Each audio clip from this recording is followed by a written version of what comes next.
नमस्कार दर्शकों गुजरात के सूरत में बेंगलुरु के इंजीनियर अतुल सुभाष की आत्महत्या के मामले को लेकर पत्नी पीड़ित पतियों ने प्रदर्शन किया। प्रदर्शनकारियों ने हाथों में प्ले कार्ड लेकर कानून में महिलाओं को मिले अधिकारों के दुरुपयोग का मुद्दा उठाया और इसी के साथ पुरुषों के लिए आयोग बनाने की मांग की। प्रदर्शन करने वालों का कहना था कि झूठे मुकदमों से प्रताड़ित पुरुषों को न्याय दिलाने के लिए ठोस कदम उठाए जाने चाहिए। जानकारी के अनुसार ये प्रदर्शन सूरत शहर के 8वां लाइन सर्किल पर किया गया। दरअसल बेंगलुरु के इंजीनियर अतुल सुभाष ने सुसाइड से पहले वीडियो बनाकर अपनी पत्नी पर प्रताड़ित करने का आरोप लगाया था। अतुल सुभाष सुसाइड केस को लेकर एक नई बहस शुरू हो गई।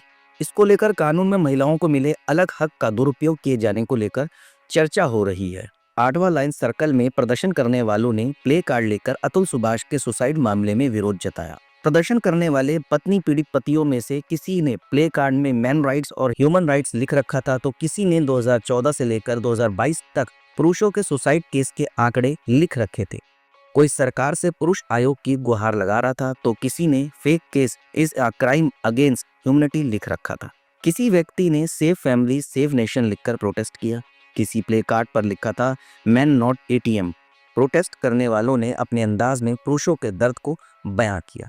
सूरत के चिराग भाटिया भी प्रदर्शन में शामिल थे। उन्होंने कहा कि अतुल सुभाष ने फर्जी केस की वजह से आत्महत्या की। हम उसी को लेकर प्रदर्शन कर रहे हैं। अतुल सुभाष को न्याय मिलना चाहिए और पुरुषों के लिए एक सही कानून बनना चाहिए। आज की तारीख में ऐसा हो रहा है कि कई महिलाएं फर्जी केस पुरुषों के खिलाफ कर रही हैं। कोर्ट में साबित भी हो जाता है कि ये केस गलत तरीके से किया गया है, तो भी न्याय में महिलाओं के लिए ही दंड का प्रावधान नहीं है। चिराग ने कहा कि हम चाहते हैं कि पुरुषों के लिए एक आयोग बने और पुरुषों को न्याय मिल सके।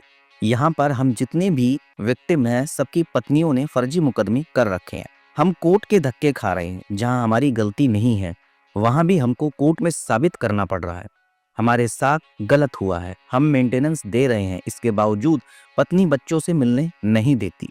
चिराग ने आगे कहा कि हमसे सेटलमेंट के नाम पर पैसा मांगा जा रहा है। यह अनलीगल एक्सटॉर्शन है जो जेंडर इक्वलिटी के नाम पर पुरुषों से वसूला जा रहा है। हमारे घर में भी माता बहनों को टॉर्चर किया जा रहा है। मेंटल हैरेसमेंट से हमारा परिवार गुजरा है, जिसको बयां नहीं कर सकते। दर्शकों, इन पुरुषों की बात भी बिल्कुल सही है। अगर आपको ध्यान होगा कि ज्यादातर ऐसे केस हैं जिनमें पुरुषों को महिलाएं गलत तरीके से फंसा देती है।